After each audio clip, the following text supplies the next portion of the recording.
guys, for today's video, ayan, ito yung ating ulam for tonight.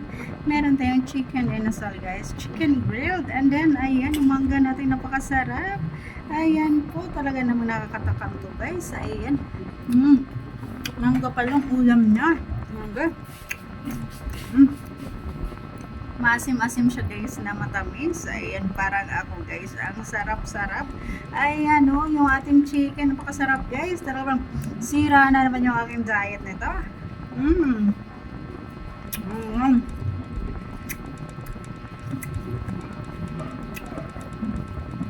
Ayan guys, minsan lang tayo makakain na ito guys. Kaya wala muna tayong diet ngayon. Ayan, kain muna tayo ng todo.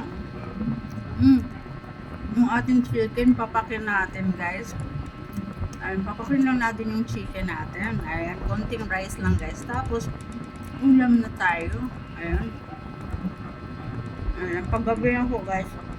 Konti na lang po ang pinakain natin kanin. Ito lang kakainin ko guys. Ayan. Sabi. Talaga naman nakakaano ito guys. O ayun, nakakatakam, nakakalaway, di ba guys? Grabe. Ang daming mangga sa kapitbahay namin guys. Binigyan kami ng mangga.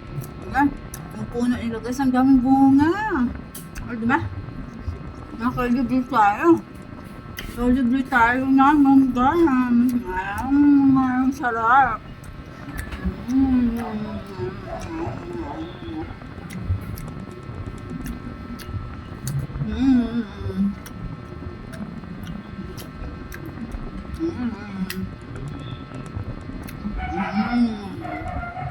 Harap.